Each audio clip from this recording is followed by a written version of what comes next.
ओम शांति। आज 12 अप्रैल 2017 बाबा के महावाक्य हैं, मीठे बच्चे, बाप की याद में रहना यह बहुत मीठी मिठाई है जो दूसरों को भी बांटते रहो, अर्थात अल्फ और बे का परिचय देते रहो।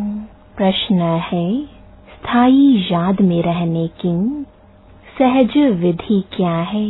उत्तर है, स्थायी याद में रहना है तो देह सहित जो भी संबंध है उन सब को भूलो। चलते फिरते, उठते बैठते याद में रहने का अभ्यास करो। अगर योग में बैठते लाल बत्ती भी याद आई तो योग टूट जाएगा, स्थायी याद रह नहीं सकेगी। जो कहते कोई खास बैठकर योग कराए, उनका योग भी लग नहीं सकता। गीत है, ओम शांति। अभी यह हुई योग की बात, क्योंकि अभी है रात।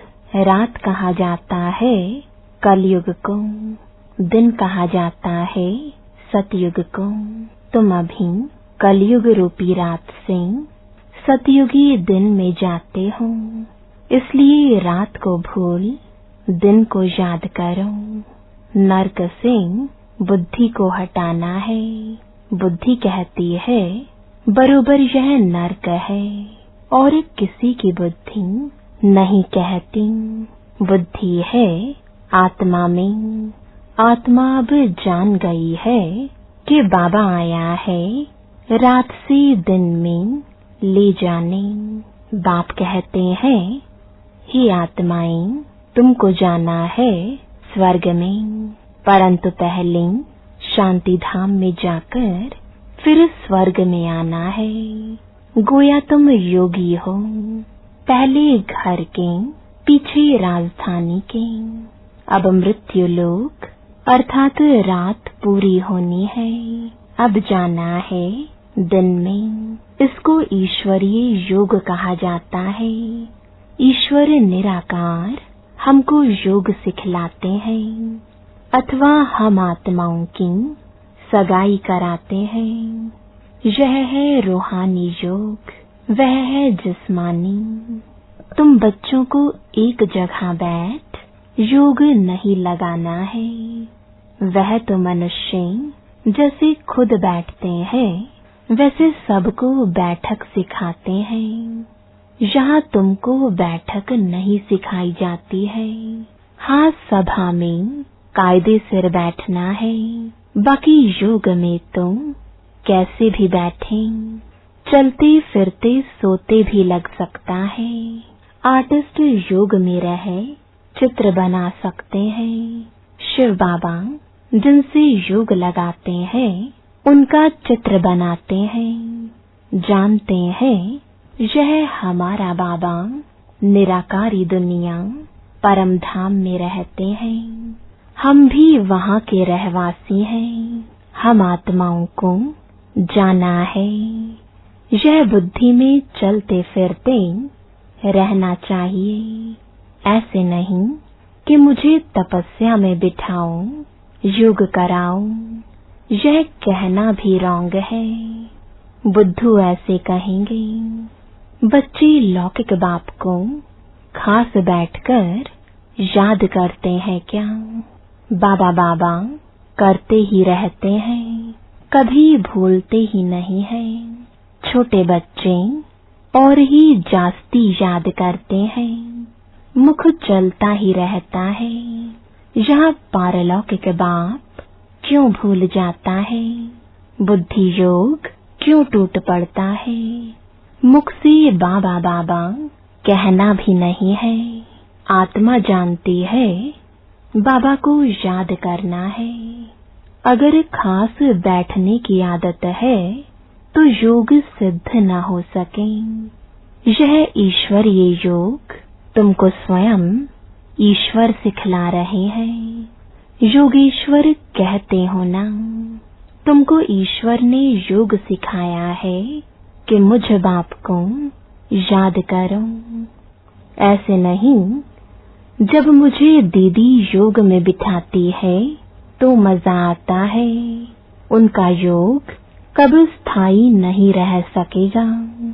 समझो हार्ट फेल की तकलीफ हो जाती है तो उस समय कोई योग में बिठाएगा क्या? यह तो बुद्धि से याद करना है। मनुष्य जो भी योग सिखलाते हैं वह है रॉन्ग। योगी कोई भी इस दुनिया में है नहीं। यूं तो किसको भी याद करो तो वह भी योग हुआ। आम अच्छा लगता है तो उनसे योग लग जाता है। लाल बत्ती अच्छी लगती है तो वह याद आएगी, तो उनसे भी योग हुआ। परंतु यहाँ तो देह सहित देह के जो भी संबंध हैं उन सब को भूल मुझ एक के साथ योग लगाओ तो तुम्हारा कल्याण होगा और तुम विक्रमाजीत बन जाएंगे। बाप ही आकर सदगति का रास्ता बताते हैं। बाप के बगैर कोई भी सदगति दे ना सके। बाकी सब हैं दुर्गति का रास्ता बताने वाले। स्वर्ग कहा जाता है सदगति को, और मुक्ति धाम जहाँ हम आत्माएं रहती हैं वह है घर। इस समय सभी को दुर्गति में पहुँचाने वाली है मनुष्य मत। निराकार बाप आकर सदगति देते हैं। फिर आधा कल्प हम सदगति में रहते हैं। वहाँ भगवान से मिलने व मुक्ति जीवन मुक्ति पाने लिए दर दर भटकते नहीं हैं। जब रावण राज्य शुरू होता है तब दर दर ढूंढना शुरू करते हैं, क्योंकि हम गिरने लग पड़ते हैं। भक्ति को भी शुरू होना ही है। तुम जानते हो अभी हम शरीर को छोड़ फिर शिवालय में जाएंगे। सतयुग है बेहद का शिवालय। इस समय है वैश्यालय। यह बातें याद करनी पड़ती हैं। शिव बाबा को याद नहीं करेंगे तो वो योगी नहीं भोगी ठहरा।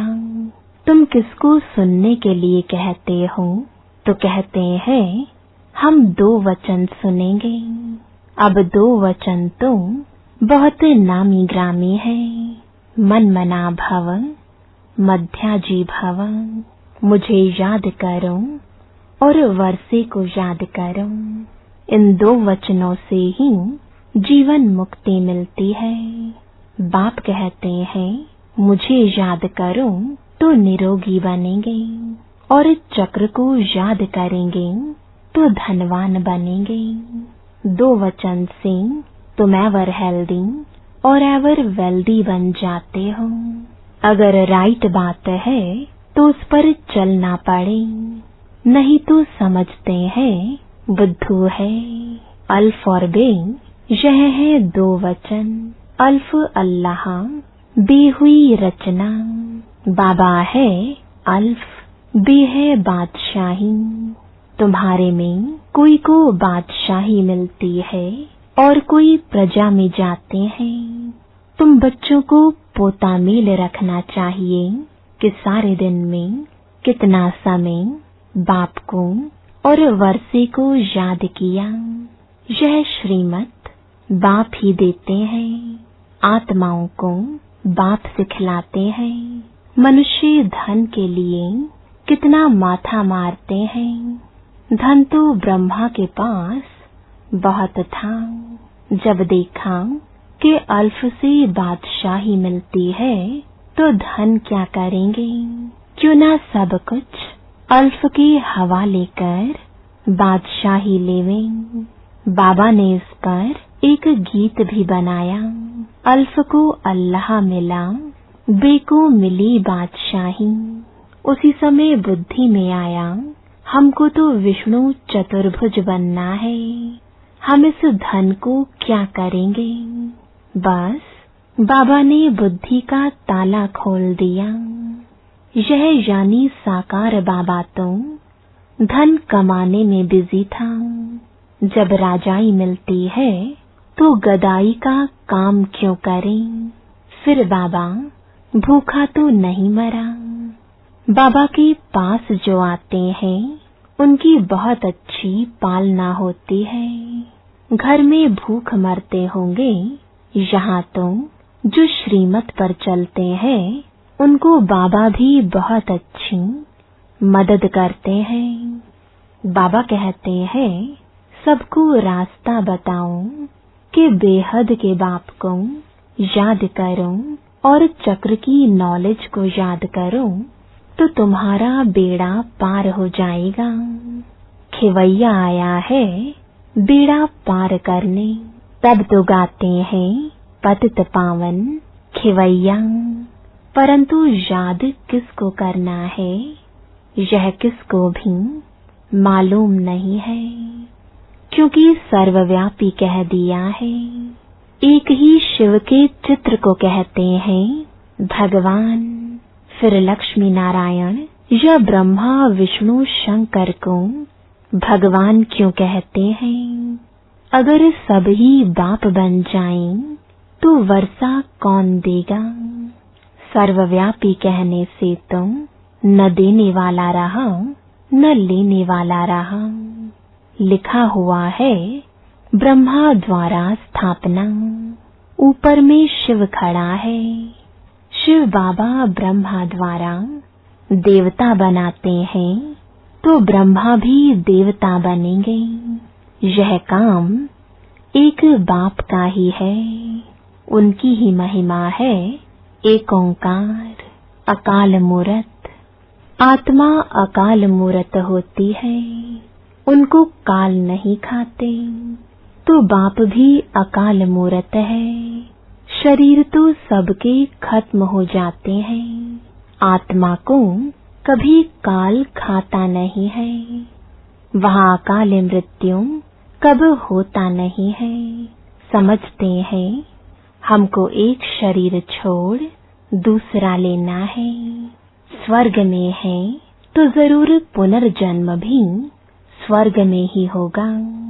यहाँ तो सब नरकवासी है। कहते हैं फलाना स्वर्ग पधारा तो जरूर पहले नरक में था। इतनी सहज बात भी समझते नहीं है। सन्यासी भी नहीं जानते हैं, वो तो ज्योति ज्योत समाया कह देते हैं। भारतवासी भगत भगवान को याद करते हैं। गृहस्थी भगत है, क्योंकि भक्ति प्रवृत्ति मार्ग वालों के लिए होती है। वह तो है तत्वज्ञानी। समझते हैं हम तत्व से योग लगाकर लीन हो जाएंगे। वह तो आत्मा को भी विनाशी मानते हैं। सत्य कब बोल नहीं सकते। सत्य है एक परमात्मा। तुमको अभी सत्य का संग है तो बाकी सब झूठ हुए। कलयुग में सत बोलने वाला कोई मनुष्य होता ही नहीं। रचयिता और रचना के बारे में कोई भी सत नहीं बोलता। बाप कहते हैं अभी मैं तुमको सभी शास्त्रों का सार बतलाता हूँ। मुख्य जो गीता है उनमें भी परमात्मा के बदले मनुष्य का नाम डाल दिया है, जबकि कृष्ण इस समय सांवरा है। अब कृष्ण का भी ऐसा चित्र बनाएं जो मनुष्य समझें। डबल शेड देवें, एक तरफ सांवरे का शेड, दूसरी तरफ गोरे का शेड। फिर उन पर समझाया जाए कि काम चिता पर बैठने से काला बन जाते हैं, फिर ज्ञान चिता पर बैठने से गोरा बन जाते हैं। निवृत्ति और प्रवृत्ति दोनों ही मार्ग दिखाना है। आयरन एज फिर गोल्डन एज बनती है। गोल्डन एज के बाद फिर सिल्वर कॉपर होती है। आत्मा कहती है, पहले मैं काम चिता पर थी, अब मैं ज्ञान चिता पर बैठी हूँ। अब तुम बच्चे जानते हो, हम पतित से परिस्तानी बन रहे हैं। योग में रहे तुम कोई भी चीज बनाओ तो कभी खराब नहीं होगी। बुद्धि ठीक रहने से मदद मिलती है, लेकिन है मुश्किल। बाबा कहते हैं, हम भी भूल जाते हैं, बहुत तिरकनबाजी है। बड़ा अच्छा अभ्यास चाहिए। स्थायी याद ठहर नहीं सकती है। चलते फिरते याद में रहने का अभ्यास करना है। लैट्रिन में भी याद कर सकते हो। याद से बल मिलता है। इस समय सच्चा योग कोई भी जानते ही नहीं है। बाप के सिवाय जो भी योग लगाना सिखलाते हैं वह रॉन्ग है। भगवान ने जब योग सिखलाया तो स्वर्ग बन गया। मनुष्यों ने जब योग सिखलाया तो नर्क बन गया। कोई भी उल्टी चलन थोड़ी चलते हैं तो बुद्धि का ताला बंद हो जाता है। 10-15 मिनट भी याद में नहीं रह सकते।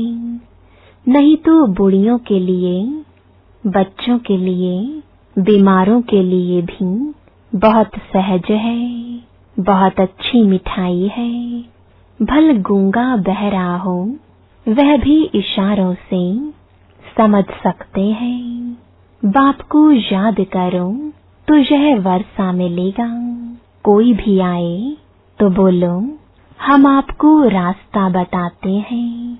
बेहद के बाप स्वर्ग के रचयिता से स्वर्ग के सदा सुख का वर्षा कैसे मिलता है।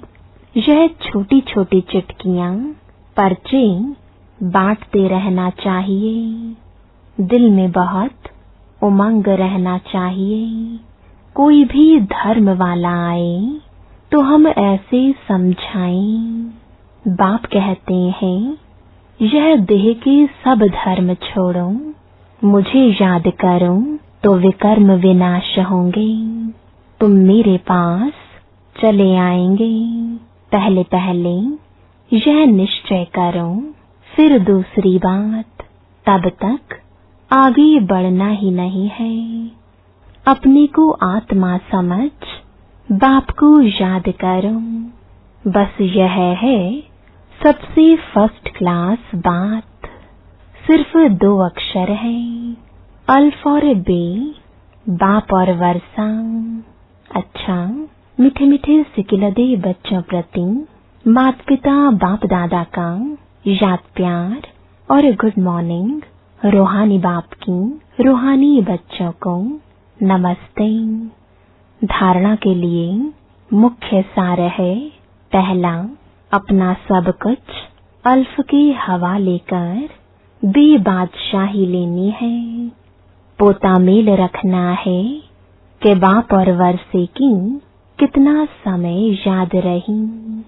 दूसरा, कोई भी उल्टी चलन नहीं चलनी है।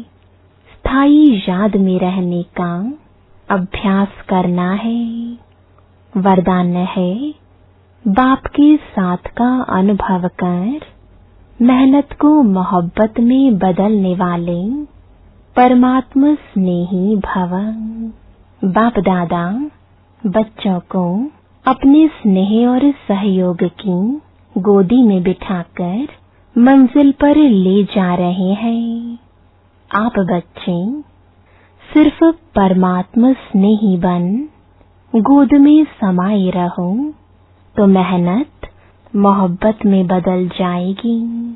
लवलीन होकर हर कार्य करो। बाप दादा हर समय सर्व संबंधों से आपके साथ है। सेवा में साथी है और स्थिति में साथ है। सर्व संबंधों से साथ निभाने की ऑफर करते हैं। आप सिर्फ परमात्मा स्नेही बनो और जैसा समय वैसे संबंध से साथ रहो तो अकेलापन फील नहीं होगा। स्लोगन है, स्वोन्नति और सेवा का बैलेंस ही सफलता का साधन है। ओम शांति।